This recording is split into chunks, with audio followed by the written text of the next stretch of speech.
Their worst fears came true. Nepal was struck a second time.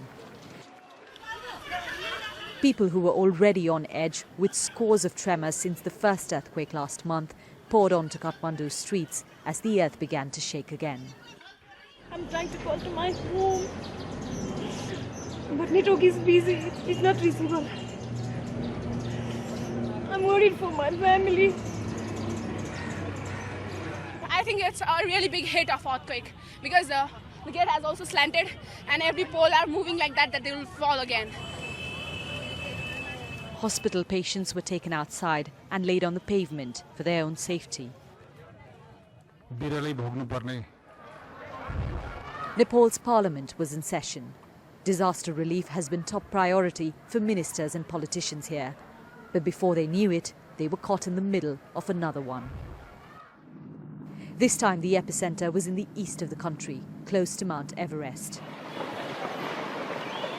This time too, the quake triggered an avalanche, caught on camera by the Canadian Red Cross at Dunche, north of Kathmandu.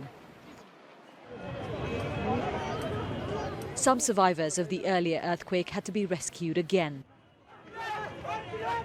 Those who had been injured had to be carried to safety. More trauma before their scars had healed. People knew to get outside right away. The cars were shaking, the buildings were swaying, and I think one of the most shocking things was how long the earthquake went on for.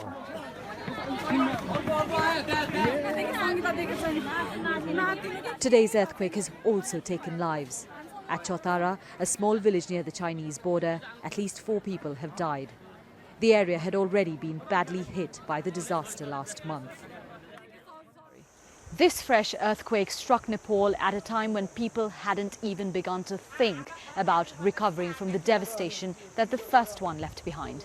This is a remote village in Nepal, very hard to access. So many homes have been destroyed here, and so far they've been left just as they are. The families who lived in them have been in tents and temporary shelters for more than 2 weeks now. Fear continues to haunt the people of one of the poorest countries in the world. Yogita Lamai, BBC News, Balua in Nepal.